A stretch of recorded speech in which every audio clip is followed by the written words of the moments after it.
beautiful Kyle, is bathed in angelic light. Nothing could be more beautiful. Emergency, we've crashed. He loves her. Yeah. Hello and welcome to another episode of Pass the Hot Sauce, a Roswell podcast. I'm Aliza Ora. And I'm LaRena Rose. We're here to talk about every episode of the 1999 WB series Roswell, one episode at a time, spoiler-free. Today, we're discussing Season 2, Episode 13, Disturbing Behavior. And today, we also have a special guest host with us. Hi, Nomi. Welcome to the show. Hi, guys. Thanks for having me back again. I'm so excited.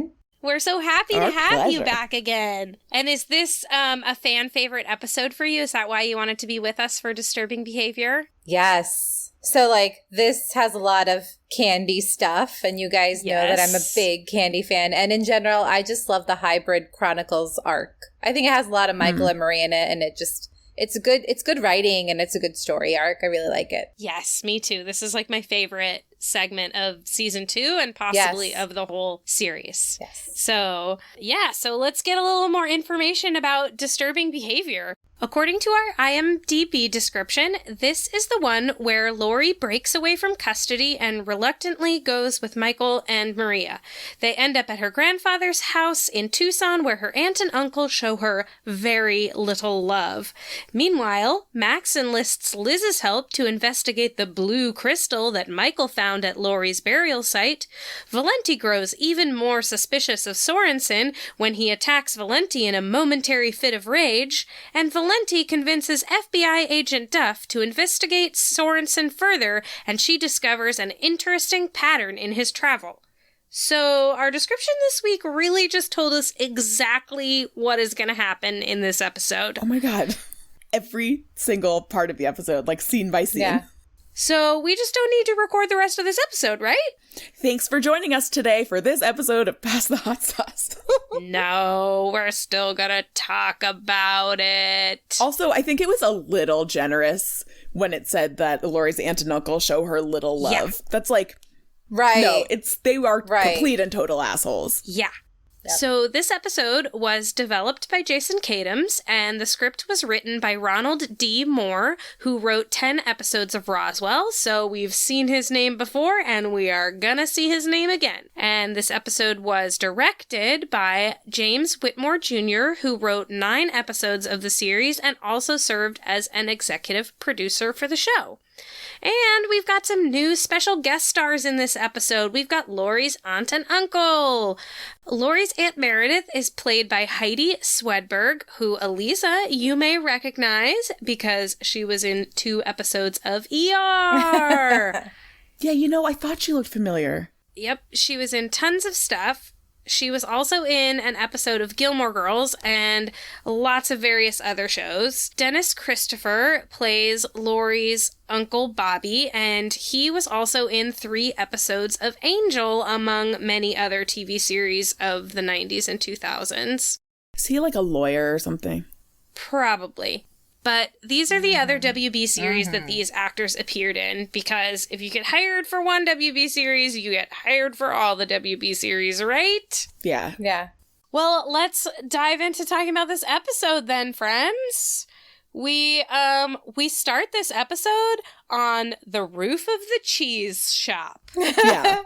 How fucking great is this? Which I loved Yes. that little moment because, we haven't talked about the cheese factory in a long time. Or Roswellians true. haven't talked about the cheese factory in a long Yes. time, but The Cheese Factory is like another character on this show. yes, Totally. and it's a real place in Roswell or in the vicinity of the real Roswell. So that's a real thing that they brought in from the reality of the world. So I like that it has sort of been a through line, and that now all of a sudden we're on the roof of the cheese shop in the middle of season 2 doing reconnaissance. They, I feel like the show, while time may not make sense, and geography maybe not always, but they do, try to keep things, more or less accurate or, based on real things. The Mesalico Reservation, based on the Mescalero Reservation near Roswell, and the cheese factory. I feel like there are certain things that they're yeah, you know what? The real Roswell has that. Let's kind of tie that in. Yeah. Right. I like that. Right. So I love that. And yeah, Michael and Maria are doing reconnaissance on the roof of the cheese shop. They're supposed to be spying on the sheriff's station. But instead they're watching some unknown people have sex in the hardware store. Which, like, cool, but also that is a violation of their privacy. Yes, it is. Like, watching people have sex is fine if you have their consent. Otherwise, keep your eyes to yourself. But I think they, like, weren't expecting it at all. And also, oh no, they were definitely like, whoa, and like, you know, I feel like this part here, like, if you guys watch like all the rewatches that they do, like, this stuff I feel like would be so realistic because they like have these like raunchy jokes like just the tip or just the rim and like things like that. And when they're looking like that, totally, it reminds me of like the real, like, the actors actually. Yeah, the real Brendan and Mahendra. Oh yeah, they have like such dirty humor. Yes. Yeah. I love Maria's hair in this scene and like the whole episode. It's like her hair is the same in the whole episode because it doesn't take place over that long of a period of time.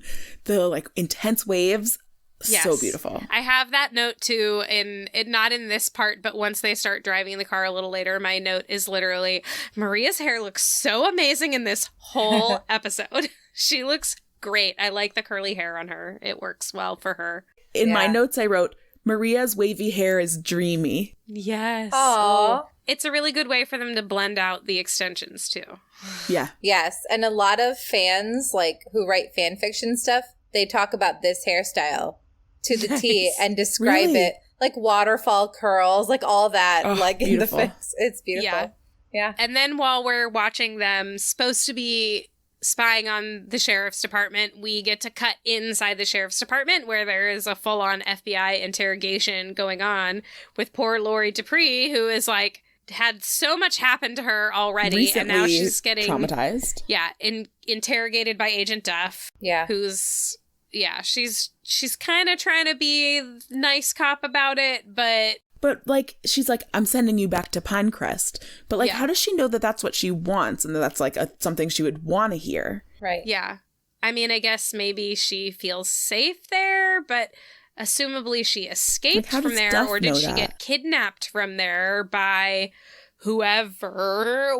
There's still so much we don't know about her. We still don't really know. In the context of what we've seen so far. Like, did she leave Pinecrest of her own volition, or was she kidnapped from there somehow? We don't know. Right. We don't know. Yeah. But the books, I don't know if you guys ever seen like the books that belong to the series. Have you read those too? I have not read them. I want to. I've read some of the original books, the ones that don't spin directly from the series, but I haven't read the ones that go directly with the series yet. So there are some books that kind of tie season 2 and season 3, and then some, right, like after season 3. Mm-hmm. One of the books called Skeletons, like, in the Closet, it actually talks about the whole human donor part and how, like, like, it goes into, like, it dives deeper into the whole, like, hybrid stuff. Oh, and, that's like, awesome. And it, like, has information on how the human donors, like, how their DNA was extracted to create those, like, embryos in the pods for, like, the Royal Four and everything. That's cool. So it does some good parts, like, you know, kind of connecting the plot holes sometimes that we see in the series. So just throwing it out there. We'll have to look up. I know those books are hard to obtain, though, and can be expensive. Yes, but if you want to borrow it from me, Lorena, I can totally post-mail it to you. Thanks. We can do that. Oh, Laurie kind of has an outburst. Yes. Right? And she's like, oh no, the aliens. Yeah. They're close. But she's doing that on purpose, I think. She's causing a ruckus on purpose because as they throw her down on the desk, she uses that opportunity to get, I guess it's just a pen. It's not a real weapon. But so I feel like she was using that outburst as a means as a distraction, basically, to get I something. think she learned these tricks in Pinecrest, guys. Oh, probably. Oh, yes. Oh, the pen, paper clips, things like that. Yeah. You know, like using the fact that they use restraint, like, to your benefit. Yeah. Yes. Because, I mean, these cops came in, you know, they came in swinging. Like, they were aggressive with how they restrained her. Yes. Yeah, that was not nice, like the way... No. I mean, there's so many issues with that these days. Anyway, Also, like, but as someone who, like, has been trained in some restraint, that's not how you restrain people. Mm-hmm. Although it's different, like, you know, I guess when you are the staff working with a child as opposed to, like, a cop trying to whatever. Mm-hmm. But maybe that's one of the problems with cops and the way that they're trained. Yes. Ding, ding, ding. Yes. Because cops are not social workers and they are not psychiatric doctors or mental health workers. They are cops. Right. And this woman, you know, obviously struggles with her mental health. Yes. Yeah. And is troubled. And, like, police officers are not trained for that. Yep. Nor is it their job or their pay grade to be trained for. There just needs to be a better partnership happening between different people who need to be doing these things. Yeah. But it's okay, because Michael and Maria will come. It'll be a lot better. They're gonna, They're gonna Laurie fix it all. is going to escape herself from the ambulance, and Michael and Maria will be there. But not before Maria's like, I need to know where we stand first, which I appreciate. Yes. I mean, they're in a car together. What else are you going to talk about? Yeah, she's like, you're driving my car again. We're like chasing after people in ambulances who might be your family. And the only way I would be doing this for somebody is if I was dating them. So I guess that means you're dating me, right? Yeah, she's like, I'm assuming we're back together again. Yeah. Yeah. And he tries to say something and she's like, I didn't ask you to talk. And he's like, whatever. And I was just like, nothing changes with these two. Nothing. And like, whatever perfect. is his code word of like, yeah, sure. Like, anyway, so. Which is really just him hiding that, like, he loves her. To be with her. Like, he loves her, you know? Who cares? And he doesn't know how to say it. He just, like, doesn't like to show his emotions. But as we see later on, like, he is good at connecting with people emotionally. Yes. So that's, I think, when we first see the other car that has its headlights off. That is, like, also on the road with the ambulance and the Jetta. Yeah, we see just a little tiny flash of it, but who knows who's in there? How easy can it really be to get yourself out of restraints with just a pen? I'm so impressed. Maybe she's done it before, too, while in Pinecrest. Yeah. Which you'd think that people that are using restraints would figure out better restraints if people are so commonly breaking out of them with nothing more than a pen. Yeah. But a pen. But yeah, she gets out of her restraints. She creams the EMTs or whoever's driving the ambulance and crashes the ambulance, and Michael and Maria to the rescue because they've been following behind. Yeah. Yeah. I do have a bone to pick here. She was in the front of the ambulance, right? That's how it crashed. She, like, was steering it. Yeah. The ambulance flipped over, right? They were seatbelted in. She was not. Yeah. Flips over, and then she falls out of the back of it and, like, stands up and is fine. But, like, the back of the ambulance, she was in the front. Back to the back of the ambulance? Yeah, I just think she went to the back, and that's what I'm going to say to just make it all right in my head. She would be more hurt. Yes, she would likely have more than just, like, a cut on her head. Yeah. Yeah, and I also think it's a little important to point out that when Michael, like, saves her by blasting, remember how he uses the blast and she sort of freezes for a minute? You know, all this time you've seen Laurie, like, either fight or either, like, fly away. And for the first time, you see her sort of freeze. Yeah. And she's adding, like, things together. And I noticed that this time. Yeah. So. I know that I already knew there were aliens, but shit, there are aliens. Yes. What was that? Yeah. She's just frozen. Yeah.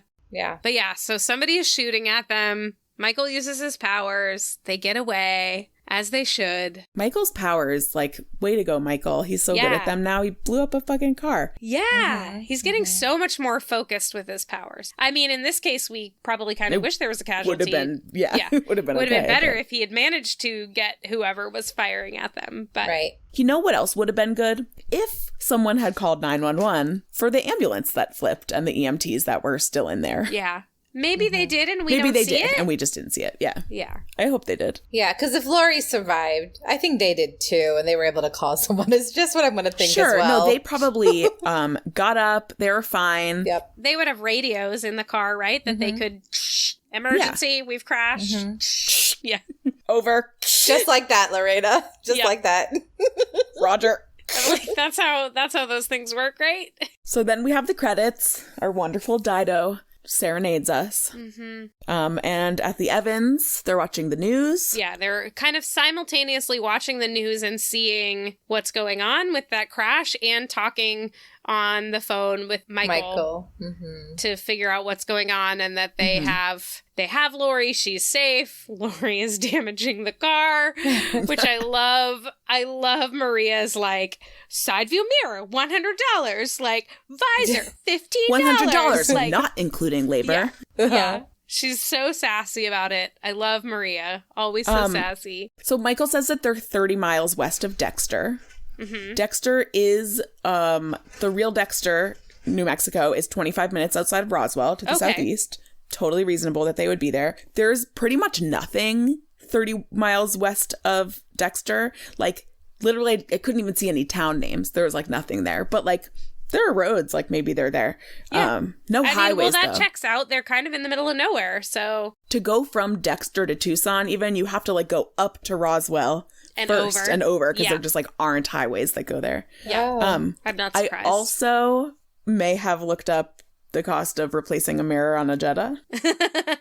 How much would it cost? But I couldn't look at it for 2001, you know? Oh. So, like most cars, it depends. If you go to the dealership, everything's more expensive. Oh, yeah.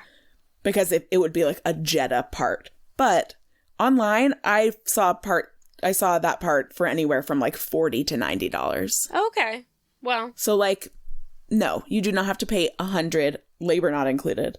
I'm surprised that it's that cheap even now. Yeah, it would be like a non-Jetta brand, but you can get one that like will fit a Jetta. Well, anyway, maybe Amy insists that they go to the dealership for all of their maintenance. She might.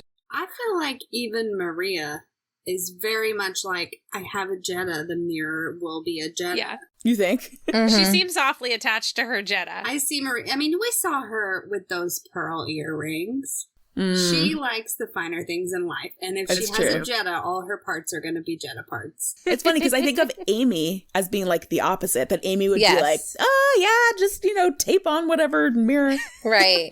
No, Maria's very particular. I think you caught on to that really well. Like what she eats even, like she's really like, she analyzes it. Like we've seen that about her, which I appreciate. Actually, she puts a lot of thought, and maybe she wants some... I'm psychoanalyzing again. I can't help it with my mental health background. Go right ahead, yeah. My fight or flight response, and now, like, all this. I wrote in my notes, like, psychologists now believe there's a third response called frozen. It's been, like, in different, like, journals and shit. Like, I just, like, wrote that. Yeah, so, like, Laurie's reaction is, like, totally legit, according to all these, like, journals I read. Yeah.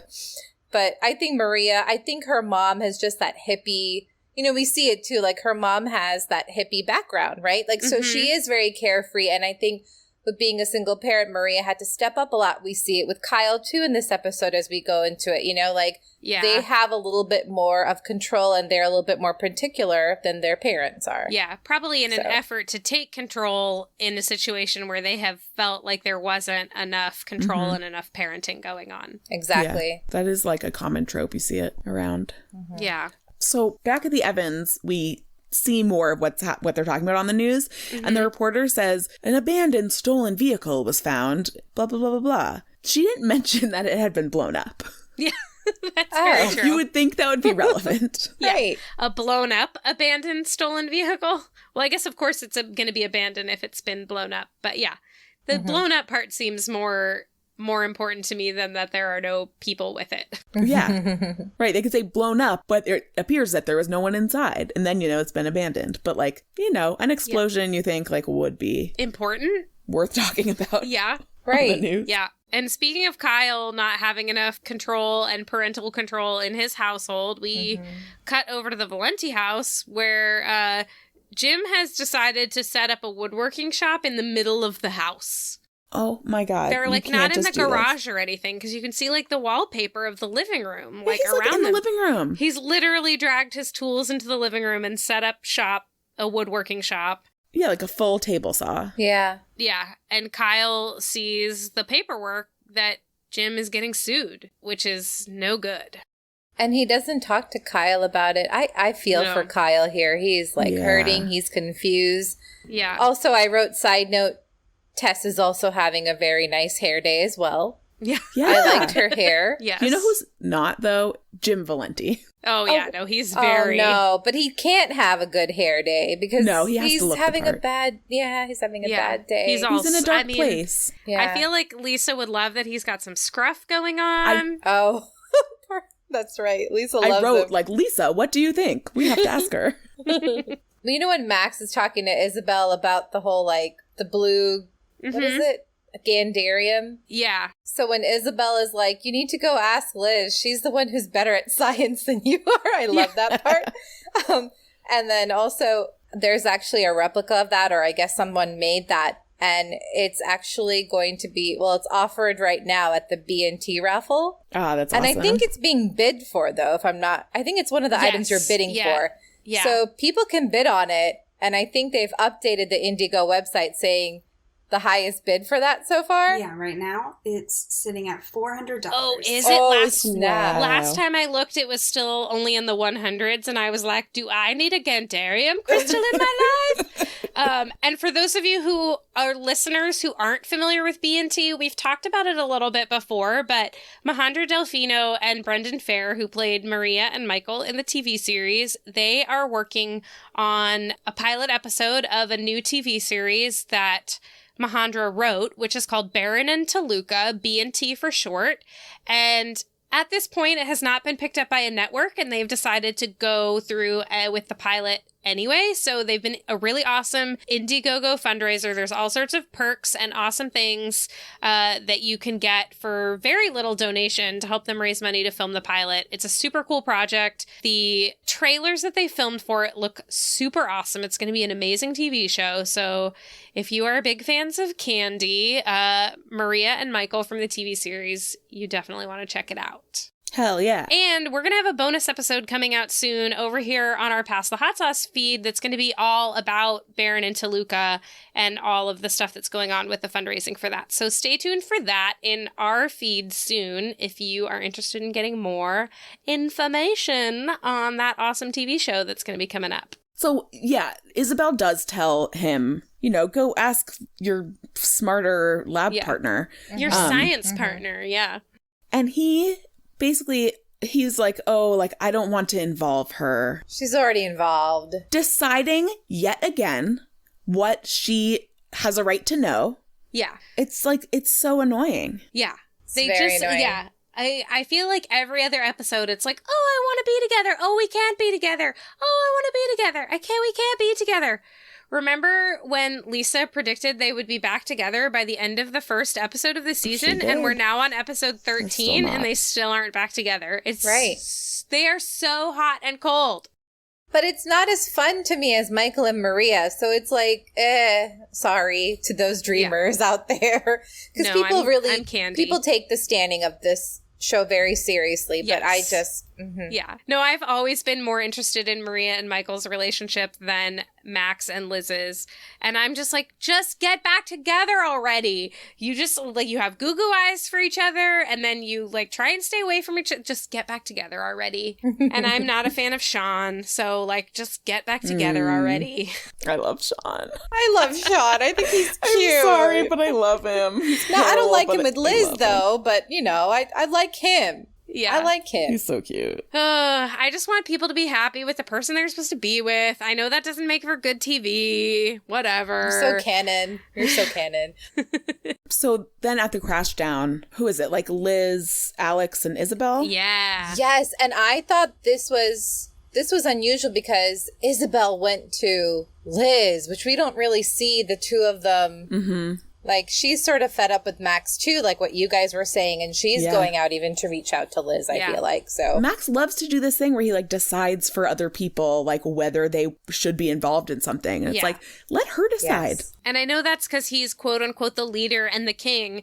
But right now, you're a 17-year-old kid.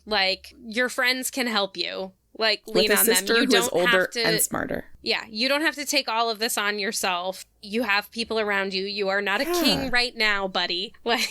Right. He needs to learn a little bit from Buffy. Yeah. Lean on the people around you. You're stronger You're Scoobies. together. You are stronger with a support system. And Sean comes up to them, and may I say, like, I love Alex. I will always love Alex. This is the only scene we get him in, I think, in this episode. But he is such a jerk here. I think. Like, in my opinion, he's being an asshole. Because Sean comes up and he's like, Aunt Amy's flipping over Maria going AWOL. And Alex is like, want to translate that for the people who haven't served time? Yeah. First of all, Alex, AWOL is a normal non-prison thing to say. It's a military thing. Yeah. Also, it's not okay to shame people for serving time, especially in juvie, right? Like, it's kind of arbitrary who has to serve time and who doesn't for similar crimes.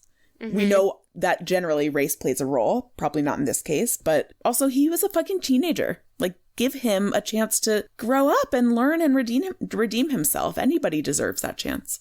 Yeah. So we are, Aunt Amy wanted Liz to come over the house. Yeah, he like came to retrieve Liz for her. Yes. And so Liz goes with him to try and like quell whatever situation is going on in the DeLuca house, to like calm down Amy about whatever is going on. And then we cut back to Maria's car, and Maria wants to go to the roadside cafe. Trust that I did try to find out if this is a real place. If there was a roadside cafe near Dexter, New Mexico. I mean, definitely, like, there's nothing called roadside cafe. There's a roadside restaurant in, I think it was like Bloomington, New Mexico, which is a good 6 hours away from Roswell in the opposite direction of Dexter. But obviously, like, whatever, it's not a real place. They're just trying to say it's like, you know, it's a greasy spoon. Yeah. And I love that Maria is like, even the cops give the roadside a wide berth. It is just for us true greasy spoon aficionados. Yeah, she says it like it's Spanish. Aficionados. Yeah. And like, I love to hear her speak Spanish always because, you know, Majadra Delfino, and I love a Venezuelan accent. But is Maria even Latina? Like, save for the first episode? It's really not mentioned ever at all. She speaks some Spanish in the first episode, and then they like just decide that that is not going to be an important part of the show at all. I know. Yeah. Which is a bummer, but she's going to fix that with BNT, she said. So, yes. It's going to be awesome. That's amazing. I also want to point out that Amy DeLuca has lovely portraits and pictures of Hindu gods and goddesses. That's very dear to my heart, because I guess her hippie side allocates some Hinduism or Buddhism in there. But if anyone remembers, like, Maria keeps a picture of Saraswati on her mirror, which is the goddess of music, which is so fitting for Maria DeLuca. So, something I noticed, I guess, since I'm part of that religion. But yeah. That's awesome. I remember seeing some, like, the little image on her mirror, but since I am not familiar, I'm familiar with a little bit of Hindu iconography, but not all of it by any means. So that's cool. It was really prominent in Independence Day when she was combing her hair and her and Amy were talking. And yes. That great episode. And you can see Saraswati's there. And I'm like, oh, that's so fitting for Maria. Yeah. So she brings Isabel to the sheriff's station. Mm-hmm. And Isabel wants her parents. She wants a lawyer. Well, first she wants her parents. And Duff is like, you're an adult. It's like, okay, so I want a lawyer. Well, why do you need a lawyer? Did you do something wrong? You shouldn't need a lawyer. Oh, you're not under arrest. You don't need a lawyer. Yeah. And for anyone listening, you can absolutely insist on having a lawyer before you've been charged with anything. It is, in fact, it is advisable. You can't, I mean, people may get mad about this, but like, don't talk to or trust cops. They can use your words against you if you misspeak. Yes, they can. You know, like, it's better to just keep your mouth shut, ask for your lawyer. And, like, you can't let, like, you know, Duff, like, bullied her into just answering and, like, talking with her without a lawyer. Mm-hmm. Fuck that. And she's interrogating her like she is in trouble. Yeah. And she even says something about, if you lie to me, you're in deep trouble, young lady. Like, she's intimidating her, trying to get her to talk when she has asked for a lawyer. I liked Duff in the last episode, not really like Duff in this episode. Yeah. But yeah, she wants to know the connection between Max and Isabel and Sheriff Valenti. She can't question Max because he's still under 18, but she can question Isabel and try and get this information out of her. Mm-hmm. And I don't like her tactics. I don't like it. I feel like she is in over her head and like it has realized absolutely. that. Because, like, she knows, she's like, there's something going on here. Yeah. I don't know what it is. No one will tell me what it is. And, like, you know, she probably has her bosses being like, Agent Close Duff, this case. you need to figure this out and get back to Quantico or whatever. Yeah. Quantico? Is that FBI? No. It is. Okay. I just feel like I felt the same way, like you just said, both of you just said about Agent Duff in this episode in particular, because I think she's frustrated that the pieces aren't fitting together, and I think she knows it's something more than, like, what she's used to. And I've also thought about this with Agent Duff. I think she's sort of an empath. I think she has really good intuition, and she knows this is bigger than what it seems. Yeah. And she also comes in the future books of Roswell as well. Oh, and she's very young and driven, because she's said before this is only like her second case, and she's just determined to close it, and she's determined to make some rank. I don't remember the specific rank by age 35. So she's young, she's driven, but then that also means she's green. Yeah. Yeah. So she's in over her head, and she doesn't know how to handle it, but she wants to handle it on her own. Yeah. Right. And if she can't figure it out on her own, like, that'll hurt her career, you know, like, she wants to prove herself. So I feel for her. Yeah. I think she has to prove a lot also, because in the book, she's lesbian. And so she feels very much like it's her against the world at this time. So, yeah. We totally picked up on that and talked about it last episode. Really? Because she's like, I'll be straight with you. I was like, but will you? But are you? Oh, that's right. I remember you guys saying that, but I didn't realize that alluded to something. So, really big piece of advice that I need to give to people. If you find a big-ass sniper rifle near the scene of a crime, don't just wrap it in a blanket and bring it into the police station. Call you somebody. Are not allowed to be in possession of a gun that you don't have a license for. Of a big giant sniper rifle? I'm not allowed to be in possession of a big giant sniper rifle? No, I don't know gun laws, because, like, I don't own a gun and I don't want to own a gun, but I'm assuming that you can't just show up at a police station with a big-ass rifle wrapped in a blanket. And be like, I found this big gun. I found this. It has my fingerprints on it because I found it. Yeah. Call somebody and say, there is a gun here. You have to call a non-emergency police line. I just found a gun. And in general, people don't pick up guns. Yes. I know. Maria is not being that nice to Laurie. And it's like, Laurie is, you know, away from anybody she knows and has just been through a serious trauma. Like, give her some time. Be a little more gentle. Yeah. You know, she's like, I'm not your mom. I'm not your doctor. I'm not going to hold your hand while you potty. And she's like, we have to build trust. Like, after you say that, you're going to expect her to build trust with you? Yeah.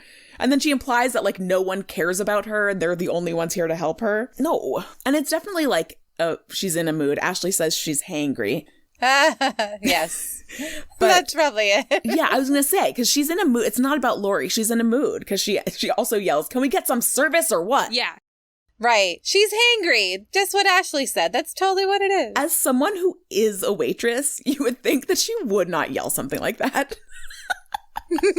Right? Right.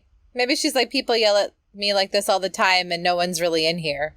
So, I don't know. It can go both ways. Like, I've judged other people in my profession the way they talk to kids. That's for sure. Like, yeah. No kidding. Yeah. Oh my God. Amy cracks me up in this scene with her like, do you know what these are? These are her long johns. She would not go camping without these long johns. It's like Detective Amy. I do like that, like, finally we do get, like, acknowledgement that, like, the kids do disappear and, like, lie to their parents about it. I think Diane Farr rocks in this scene. Me too. I think she does a great job here, like, really looking like an angry but concerned parent. Like, she's angry because she is concerned, you know? Also, this is an Amy DeLuca scene with no laughing, which I'm not sure we've ever had before. I would say, like, 90% of the laughs that we've had in this show have been scenes with Amy DeLuca. I don't know about 90%, but a high percentage. One more thing about this scene is that Liz's gentle waves are really working for me. Yes. See, I think they all had a great hair day. Yeah. Everyone. That's what I'm saying. A lot of great hair in this episode. A lot of great hair. And then we head back to Maria's Jeddah, where just as they expected, Laurie has tried to escape and has, like, walked out of the restaurant and is walking to who knows where. She's not going to get far, being to chased Mexico, by a car. supposedly. Yeah. She quickly gives up. And I just love every time that Maria calls Michael Space Boy. She's like, me and Space Boy are going to have a little conversation and you're not going to run away and we're going to sort some shit out. She says, you can give those lips a rest, which is so funny because she hasn't been talking at all. Yeah. Love that line. Oh, Maria. That's so good. But I love that Maria is, I mean, she's like, form an emotional bond, tell the truth, whatever, but you have to find a way to get through to her. And like watching Michael struggle to make a connection with her when he does go over to her, he's like, like, how do I start? Like, do I tap you on the shoulder? I don't even know how to interact with you as a human. Like, I feel that because I get real awkward like that too. I'm like, I don't even know how to people with you right now. Especially in a contrived thing where it's like, go over to that person and form an emotional connection. Yeah. It's like, yeah. What? Yeah. I don't do good at that. Back to the Valentes, where it's still not appropriate or safe to do woodworking in the living room. Yep. Kyle, beautiful Kyle, is bathed in angelic light. Nothing could be more beautiful. Wow. Aliza. And Jim is making baseball bats because he wants to give one to Kyle. He's wanted to do it ever since wee little baby Kyle was in Little League and never got around to it. He's like, I'm trying to be a good dad now that I have time. He also, like, props to Jim Valenti here because he says to Kyle, I'm in kind of a dark place. Going to take a little while to work my way out of it. Yes. Which is self-awareness. Yes. And it's, like, direct communication. Yeah. Letting the people around him know, like, hey, I'm not great. I'm not doing well. And not being afraid to be vulnerable and honest with his son, which is great. It was also necessary because Kyle needs to know these things. He's voiced that before. He doesn't like to be left in the dark, so he needs to know these things. Plus, it's just the two of them against the world. That's what Kyle has always felt like. So I think he needed to hear that. So good for Jim Valenti for saying that. Yeah. So. And then Kyle is like, but we are still here. Like, and I feel like even though he doesn't say it, he's saying we're trying to make ends meet. We're trying to keep our heads above water, referring to him and Tess. I think him saying we're still here is also to say, like, we can help you with this, but you have to let us help. You have to let us know how we can help. Mm-hmm. Like, we are in this together. You don't have to do this on your own. But I think it took a lot for Jim to even open up and say, I'm struggling here. Totally. No, their relationship has really come leaps and bounds from when we first met them. And, still has ways to go, sure. But it's really nice to watch that development. I agree with you. And we head back to the desert. Back on the road. Where it turns out Michael is emotionally literate. Yes, way to go. He is. I like seeing him work to make a real connection with somebody. I mean, it was a little hard for him to get started, but he can do it. Second season, Michael is a dreamboat. Yes. When he's not being a total jerk. Yes. Yeah. I mean, this is why I love him. His character arc is just, and I love the word that you used, literate. Very nice, Aliza. Thank you. But yeah, he makes a real connection with Laurie, like letting her know that I don't know how we're connected, but I feel like you're the only family I've ever had. So I'm not going to let you down. I'm not going to turn my back on you. I'm here for you, which if we know anything about Michael, he even says it. He's loyal and he will not turn his back on her, but we've seen it before. He is super loyal to the people that are important to him. When he says he'll be there for someone, he really, really means it. Yes. Part of, one of the many things I love about Michael Guerin. Mm-hmm. Mm-hmm. And then we head back to Max's room where he has fallen asleep doing research. And the blue crystals, the Gandarium, that we're going to find out that's what it's called later, attacks him. And all I can think of is that it turned into blue goo. That was one of the things that I was going to mention, which is a reference to Buffering the Vampire Slayer podcast. Because of this one episode, blue goo. That's how the demon spreads. Blue goo. If you're unconscious or dead. Yep. We could go on, but we won't. So I wrote blue goo, but then I also said it's goo. It's alive. It's flubber. Oh. Remember flubber? It's just blue flubber. That's very true. But the blue goo jelly, I also said it looks a lot like jelly. It's not interested in Max, and it, like, re-solidifies itself into glowing crystals and calls it a day. Yeah. It was just, like, kind of getting a little taste. And was like, nah. Nah, don't like it. This tastes like Brussels sprouts. I'm done. Oh my God, Amy cracks me up when she calls from Liz's phone. Oh, yes. Maria's like, Mom, we're being free spirits. And Amy's like, that means you're going to get, what'd she say? That means you're going to Sedona to get stoned and have sex in the hills? And I was like, Amy knows how to have a good time. Yes, she does. And I love, too, that she's like, I know what it's like to do things with a irresponsible young man or whatever she says. And Maria's like, yeah, I know you did all this stuff with Dad. Like, Mom, I know you had me as a teenager. Like, right. And Amy is not being unreasonable. No, she's not. When she talks to Michael, she's like, don't let her pierce any part of her body that cannot be shown in polite company. Yeah. So it's like, yeah, go pierce whatever you want. Just make it be tasteful. Yeah. Right. and make sure she has fun. But protect her, you know? Like, I like that. Be kind to her. Yeah. Call me if you need bail money. Yeah. That is the best kind of phone call you could ever get from your significant other's parent like that. Yeah. Honestly. Yeah. Tough love. I feel like she trusts Michael to... Yeah. Yeah. I do too. Like that.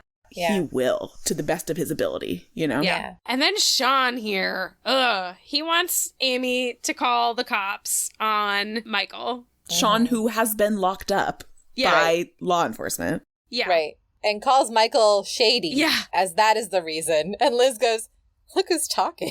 Yeah. And then I do not like this, like, weird, flirty pillow fight that starts to happen. I don't like it. I would have liked it if it didn't start with her being like, Sean, stop. No, Sean, I'm not kidding. Stop. Yes, same. She's like, no, I'm being serious. Stop. And he's not fucking listening. Yeah. It's not like she's like laughing, be like, stop. If it was mutually flirty, but I feel like this is just like, you know, it's something we see all the time in TV and in society, and a woman saying stop and not being taken seriously, and the man just keeps going. This is obviously a big fucking problem in our society. That's why rape happens all the fucking time. Yeah, I mean, and because we get these, like, you know, representations of lack of consent all the time, leading to, like, oh, they're giggling together, you know? In casual ways like this that lead men to believe that it's okay in non-casual ways. Yeah. There are so many things, even not sex related, that consent is so important for. Yeah. So, like, listen to someone. If they're like, no, I'm serious, stop. No matter what it's about. Stop. If you're tickling them, if you're hitting them with a pillow, whatever it is, just stop. Yeah. And then poor Amy, like, she's just so fed up with the whole situation. She is just, like, can't even deal with Liz and Sean and is like, I'm going to go get alcohol. Bye. Yeah. Bless her. And then as she's leaving, she sees Max is arriving at the house, and she's just like, are you going to take her across state lines? No? Great. Have at it. She's here. And Max walks in to hear the episode's only laugh because, you know, Liz and Sean obviously are, like, wrestling and laughing now, even though she said stop. Which, and I'm not saying, like, that doesn't ever happen in real life. It totally does. But for that to be such a common trope that we see in movies and TV, it's harmful. Yes, exactly. Then we head out to, I guess we're in the forest somewhere, perhaps in Fraser Woods. Anything that is the forest is Fraser Woods. Fraser Woods, yeah. And Valenti has found Grant Sorensen where he's working, and he wants to try and settle the score. He wants to talk about it, like, to people, because Grant is trying to file a big-ass lawsuit against him, and Grant is, he's, like, under some sort of hypnosis spell thing. Like, he doesn't recognize Valenti. He growls at him like a dog. Like, makes a crazy noise, yeah. Yeah, and attacks him. So Valenti obviously fights back. Yeah. And Grant suddenly seems to have no idea what's going on. Yeah. He's like, whoa, why are you hitting me? Like, he doesn't remember. This is so frustrating to watch. Yes. Yeah. because of Sorensen's actions, it's really affecting, him and now Kyle and Tess. And so. Yeah. Yeah. And it's frustrating also because it seems like, Sorensen is maybe a victim too. Yeah. Right. And at the same time, getting away with stuff like bringing that gun into and being forgiven for that. And, it's just not fair. Yeah. But it doesn't look good when Jim Valenti's always out and about with Isabel at night and with Max for no reason. For no good reason or no reason that he can explain to anybody. Right. So in this next scene where they're looking at the bacteria thing, are they in the UFO center? I don't think they're in the UFO center yet here. Maybe. So the Evans just have a bunch of screens and fancy equipment. No. I think you're right. They're at the UFO center. They have moved on to the UFO center now. Okay, they have. There's earlier, I guess it's this last episode now when he's looking at his microscope. He's at home, but maybe they've gone to the UFO center now to do more research. Because they're definitely there later, so that would make sense. So Liz makes reference to what she calls Naegleria fowleri. Did you look it up? I sure did. Nice. What is it? So Naegleria fowleri is what is commonly known as the brain-eating amoeba.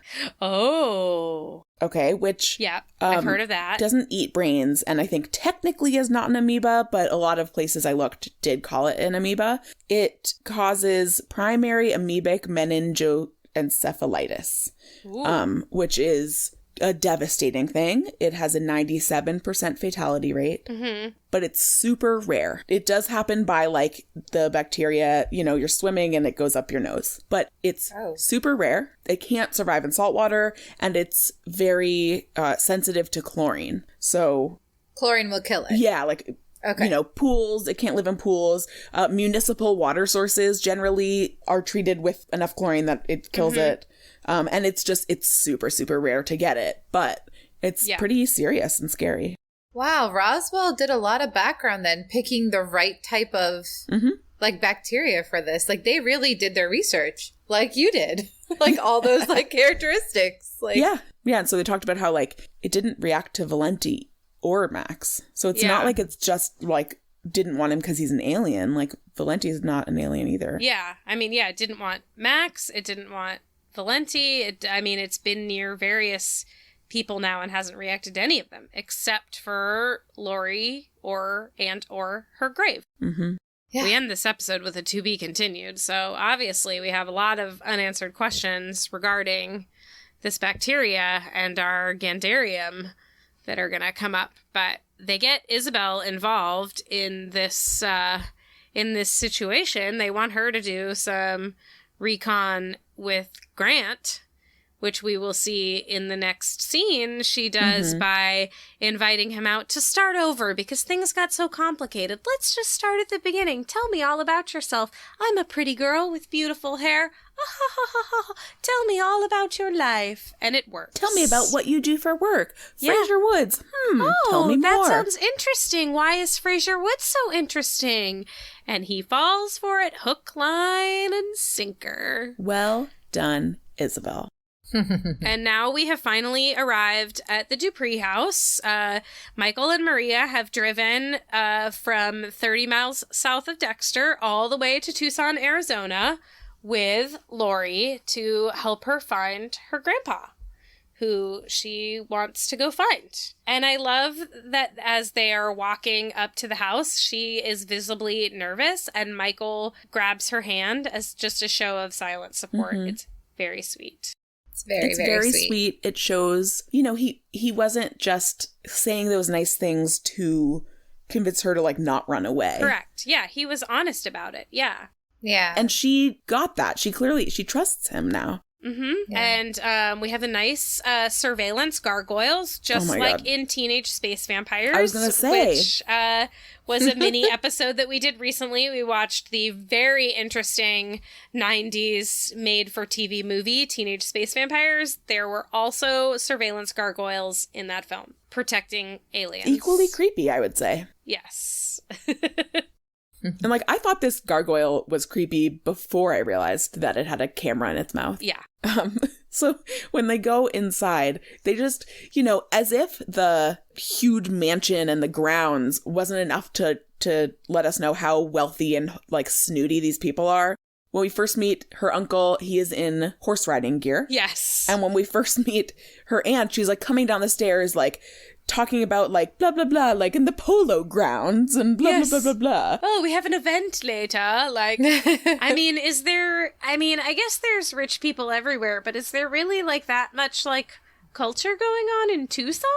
Probably. Well, with horses, yeah. I mean, That's even true. when they were in Dexter, you saw like, did we not see horses in the background there of people riding them? I feel like we did. We did. But I do feel like that's different. Like people who ride horses, who like live on farms, it's different than like sport riding where people have like their fancy, like expensive outfits and their like fancy saddle and, The Yeah. nice boots and the... Mm-hmm. Right. And Laurie's aunt and uncle are real shitty. Oh, they fucking suck. But it They're turns mean. out that Laurie is confused because apparently her grandfather has been dead for 7 years. And she was at his funeral. She should know that. Mm-hmm. And shouldn't Michael have known that? Remember in the last episode, she's running and she goes like, you're dead. And then in this episode, he's like, I want to meet him. Maybe he thought she was so frazzled. Yeah, I forgot that. Yeah. She does Good literally point, Nomi. yell in his face, you're dead. Yeah. But maybe he thought she just has this whole thing mixed up in her head because, they've given her all these like different drugs at Pinecrest. It's probably fluked with her mind. Yeah. But like she did know that her grandfather was dead. So, I mean, trauma can affect people in lots of ways. That's the thing. You can give an excuse of trauma for this whole arc. All For sure. of Hybrid Chronicles. So, Yeah, there's a lot of trauma happening. Oh, I know. And they did not everyone handled it well. Although Michael and Maria did, especially Michael, which it's good that we're noting that. Mm-hmm. Yes. He can handle things. Especially when he himself has been through a lot of trauma and abuse and all that. So he can recognize it and care for it better in some ways. Definitely. But Auntie Meredith and Uncle Bobby want to know what Mr. Guerin wants with their niece. They claim to not know she was in Pinecrest, which I don't believe for a minute. I'm sure they put her away in Pinecrest, but they don't want her attached to their family. They don't want her quote-unquote craziness to be attached with their family name and drag them down. So I feel like they absolutely put her in Pinecrest and have just been pretending that she doesn't exist for as long as possible. But they claim to have not seen her in years and to not know that she was in a mental institution. But that is, I mean, I don't believe it for a minute. All the while, like, drinking martinis. Yeah. Because we can't forget for a minute how hoity-toity these people are. Yes. That they are rich and they have nothing to do with their lives except ride horses and drink martinis. And ask Carmen to draw up a bath. Yes. Right. So Isabel did get information about the water table. She did. In Fraser Woods. Way to go, Go, Isabel. Isabel. Yep. Mm-hmm. And then Liz is able to use her smarty science skills. She knows about water tables and can pull up maps of water tables, and they can start putting the pieces together. And then that's when they realize that Pullman Ranch, which is where the crash site was, is right next to Fraser Woods, and the water table is connected. Yeah, that the underground stream that, goes under the grave site. Mm-hmm. Why do they call it grave site? Why am I calling it a grave site? It's a burial site. I mean, they tried to bury her alive, but she didn't die. Right, is it still a grave if the person, anyway. Is alive? I don't know. But yeah, they discover that the streams also go under Pullman Ranch. Yep. And then this is where Brody interrupts because they are using the UFO Center as their personal research laboratory. And the person who owns all of that equipment, fancy that, decides to show up and use his own equipment in his own workspace. And he also is just like, oh yeah, cool. Oh, you guys are using the UFO? No problem. The UFO Center? Science project? Go for it. Brody's cool. Yeah. We do have a little cut back to the Valenti household here where Agent Duff has finally started to put together some pieces, maybe believes a little bit of what Valenti has to say about Grant Sorensen, because she has realized that all of these elements of Laurie's kidnapping, the box that was around her head, the gun, these pieces of equipment were all stolen. Oxygen tanks. Yes. Yeah, they were all stolen from various other cities that were along Sorensen's work route. Which does mean that on some level she had to be kind of, considering what Valenti was saying all along. Curious enough to investigate further. Yeah. Because she did it, enough to, get a copy of Grant Sorensen's, work schedule or his travel records or whatever. Right. Mm-hmm. To go to that effort to get all that information, right? And then, to line them up and see. So, I want to give her some credit there that, everything in front of her was pointing to, Valenti is a bad sheriff, he's lying, whatever. But, she wants to make sure to rule stuff out because she's a smart FBI agent, and that's how you get into the FBI. Right. By being smart. Smart. And then we cut back to the Dupree house, and Michael and Maria are starting to get worried because they haven't seen Laurie in hours. She got taken upstairs for a bath, and they're just hanging out on the grounds by the most incredible pool I've ever seen. Beautiful. I would go swimming there. Is this when the uncle and the aunt go Dad did always have a wandering eye, thinking Michael was some sort of illegitimate child? Yeah. Yeah. But yeah, they give him a bag full of money and they kick him out. They're like, there will be no inheritance claims. There will be no paternity claims. Take the money and go. Get out. And then to assist that, they have some burly security dudes that they have procured from nowhere. Yeah. Just they just hang out at the house. I mean, I guess they've had a few hours. They had hours to get the money together and to assemble some security guys to kick them off the property. Also, I'm pretty sure even if you give someone a bag full of money, that doesn't mean they can't. Yeah, that they can't come after you more. You're supposed to have them sign something. Yeah, sign something with lawyers that I am paying you off and we are done with this. I love that her aunt is high up. It kind of she just looks like a Disney villain, up in the castle, looking down. Yes. Yeah. And this is when we get to see how serious Michael is when he promises he'll be there for someone. Yeah. Mm-hmm. He's I said I was going to protect her and I'm going to protect her.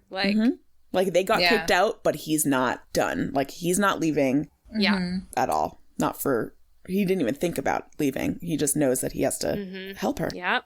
And how to help her, I guess, is where Maria comes in. That's why these two are so good together. Yeah. Yes. Yeah. And which is why we need B&T so badly. Yes. So badly. So badly. Yeah, because their chemistry and they work so well together, as characters. Yes. But obviously that's partly because those actors work so well together. So we want to see more.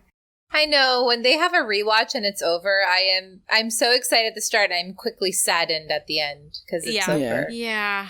But we're now on to our last scene of our episode already, which is going to lead us into our big to be continued moment. But, it's all going to tie together. They're in the UFO center. Brody has shown up. Oh, yeah. Brody has been possessed by aliens before. Maybe we can force that interaction and get a hold of our home planet to find out what to do about this crazy parasite. Maybe we can just use this poor guy as a guinea pig for a power Isabel has never used before, and tell him that it's just hypnosis because informed consent doesn't matter. Yeah.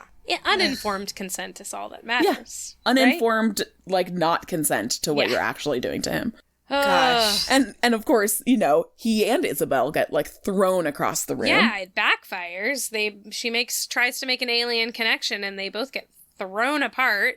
And Larrick tells them that Brody's heart has stopped beating. Yeah, so they are literally putting his life in danger without telling him. Right. But also, Larrick tells them that if the Gandarium has escaped from the ship, then they are in serious trouble and they need to get the hell out of there. They need to leave the planet. Yeah. Earth is in danger. Leave it now. Yes. Get out. And that maybe Brody's heart will restart again once I leave. Maybe. By the way. Yeah. P.S. It's his heart has stopped. It might restart. It might restart. Let's hope so. Which, it didn't on its own. It, needed some, manual pumping for a but sec. But luckily, Max was there to be able to do that.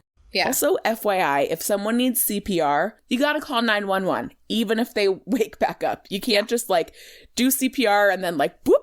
Oh, where? What happened? Oh, Where you was just I? fainted. It's fine. You just fainted. No, that's not how CPR works. Except they're aliens, and then they would get caught, Aliza. Like, you can't call 911 with these people. Yeah, but... Oh, yeah. No, that's true. You can't. They'll collect some cells, they'll find out it's weird, and then they're going to all be sent for testing. That's the issue with these people. That's... The White Room. Yeah. Yes. We can't go back to the White Room. We can't. Never. And I was there with you guys on Max of the Max. That was trauma after doing my first podcast with you guys. That was hard. So, to be continued. To be continued. Pretty serious words from Larrick. Huh. Yeah. Get off the planet. Get out. Uh-huh. That is so scary. Yeah. We're going to have to wait and see what happens. I like this, like, sci-fi-y, like the Gandarium, and I like this. Yeah. Have you guys noticed that Ronald Moore is involved in more of the sci-fi ones? Oh, I haven't, but that makes sense. Yeah. Yeah. Yeah. So he's got the sci-fi background. Mm-hmm. Yeah, down. But Jason Katims has that, like the human interactions down. Yep. Yeah. Down and to this a science. It's a story by Jason Katims, but then that story was actually fleshed out and written by the name we just said. Ronald Moore? Yeah. Ronald D. Moore. That's it. We should do some hot and saucy. Hot and saucy. Yeah.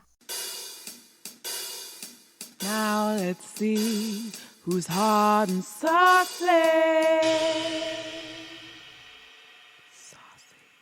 Okay, I got mine. Okay, go for it, Aliza. I think that my hot and saucy is Isabel using her sex appeal to get intel on Fraser Woods. Ooh, that's a good one. Hot. She's definitely hot.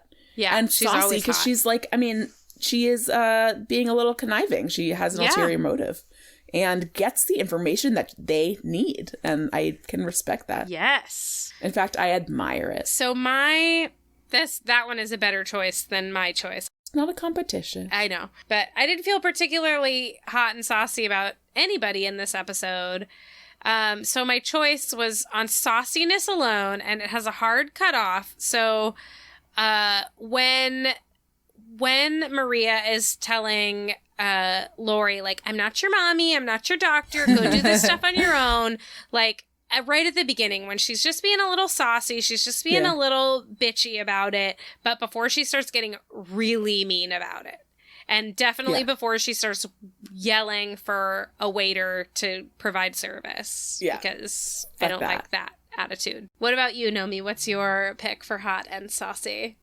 Okay, so I have a thing for British accents. So when Larrick says the word Gandarium, I really like it. And I like it when he's like, get off the planet. I think it's really hot and saucy. Oh my God, I'm just going to throw that out there. Love it. I also have a thing for British accents. Like, all the different regional accents. And I like trying to guess where someone's from because I watch a lot of British reality TV. Oh, you watch British reality TV. That's okay. I do. Like, I watch Downton Abbey, but I've never done the reality stuff yet. Trash. I should maybe try that. Yeah, then you get all of the non-BBC newscaster accents. Right.